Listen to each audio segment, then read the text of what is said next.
In this video, we are going to cover the Dow Theory's Tenet 4, 5 and 6. So this is the next part to the Dow Theory, which we started in our previous video. Let's go ahead without wasting much time. Let's dig into what does these remaining 3 tenets trying to tell us. Let's take a look.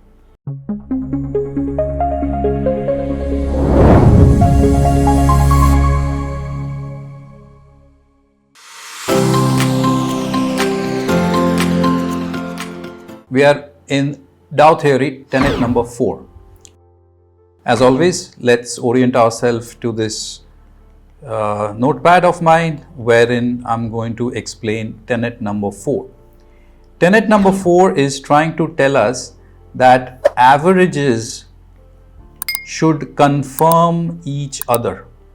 Now, please understand that in those times, in those era, averages used to mean indices or indexes. Fast forward 2025, how do I make sense of this tenet? Averages should confirm each other. Let me give you an example. Let's say you're looking at the benchmark Nifty 50 index, which is in a beautiful uptrend and making higher highs and higher lows. Is that okay? An uptrend is generally a situation where the chart makes higher highs and it also makes higher lows. Let's say HL and HH. When you have a sequence like this, higher high, higher lows, it's an uptrend. Say the Nifty 50, which is the flagship benchmark index, is in a strong uptrend. Now, wouldn't you like to know that how strong is this uptrend? How valid and authentic is this bull market? So let's say you take a look at what are the next tier, what are the next level of stocks. Nifty 50 are mainly the large caps, isn't it? And let's say you take a look at the mid cap and you see that the mid cap was in an uptrend, but recently in the current situation, it's coming down a little bit. And you also take a look at the small cap and you see that the small cap is not doing that good. The small cap is down. So you realize that over the last, let's say, couple of months, the Nifty is going up, but the mid and the small caps are not going up. Does this kind of a situation tell you that the indexes or the averages, are they confirming each other? No, right? If they had confirmed each other, all 3 of them or most of them would have gone up. If I, let's say, delete the underperformance from the small cap and the mid cap, and if I draw them separately, if I say that the mid cap was also going up, the small cap is also participating with the Nifty, then this is a situation in the market where the broader markets, the small caps, the mid caps, as well as the large caps, all of them are in a very strong uptrend. Then what is the quality of this uptrend? What is the validity of this bullish market? It's a strong bull market, which means averages are confirming each other. On the other hand, if they are not confirming each other, then it's not a very strong bull market or a bear market. Very interesting and important tenet. If you ask me, of all the 6 tenets of the Dow Theory, one tenet which I kind of knowingly as well as unknowingly exercise every single day is this tenet. Because every day when the market closes and I take a look at the Nifty, okay, down 200 points, the very next thing that I check is which are the sectors and the broader markets. Did they fall at par with the Nifty or they did not? And if I find that the FMCG and pharma has not fallen, then are they outdoing the Nifty? So it helps me to understand the nature of the fall and the rise. So tenet number 4, averages should confirm each other, is a very important tenet. Moving on to tenet number 5. Now this has to do with volumes. The tenet says that volume should confirm price. This is what it says, that volumes should confirm price or trend.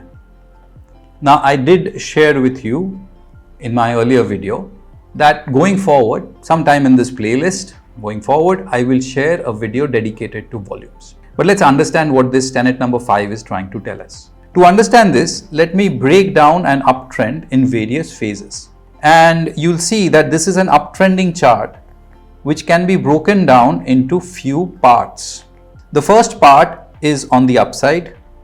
The second part is the leg on the downside. Then again the third part, which is on the upside, then again on the downside, and then again on the upside. And the main direction is on the upside. Now what this tenet is trying to tell us is when you see this uptrend, when it's during the upside, volume should be relatively higher than when it is falling. So if I just sketch some volume behavior, it should behave like this. Means the average volumes when it is rising should be higher than the average volumes when it is falling. If this is the case, then on the leg up, volumes are more, relative volumes are more, average volumes are more. And on the leg down, the volumes are shrinking, the volumes are low. And the overall move is on the upside. This overall move on the upside is a very good move because volumes are supporting it. This is what it tells us. Let's say, what if in the last leg, volumes shrink drastically? What if we say that volumes are very, very low? So now you can see, you can do a comparison and you see when this leg was going up, this was the average volumes. And the next leg, as the price goes up, look at the average volumes, it's less. That's not a good sign. This means that volumes is not confirming price, sign of cautious. You should be careful. Now moving on to the last tenet of the Dow theory is tenet number 6.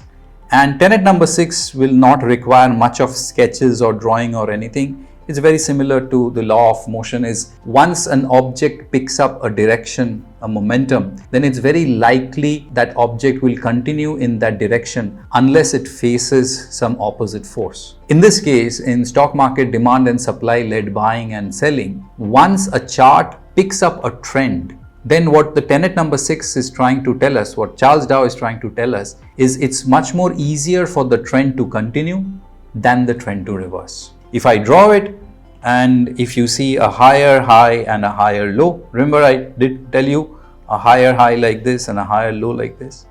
When you see a chart like this, don't preempt, don't try to predict that, okay, this is the top, it will fall. Don't do that.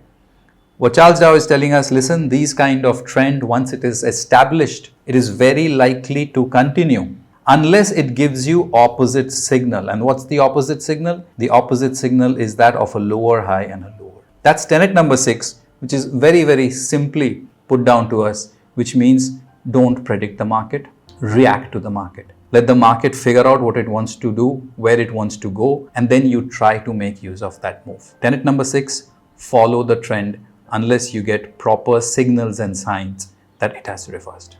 This concludes tenet 4, 5, 6 of the Dow theory, and these two videos will cover Dow theory at a stretch. We are going to use these concepts further as we move further ahead. We're going to take up trend lines, we're going to take up supports and resistances and slowly build up on this playlist. I hope you've liked and enjoyed the way I've covered the Dow theory and its 6 tenets. Do let me know. Till that point, take care of yourselves and definitely trade well.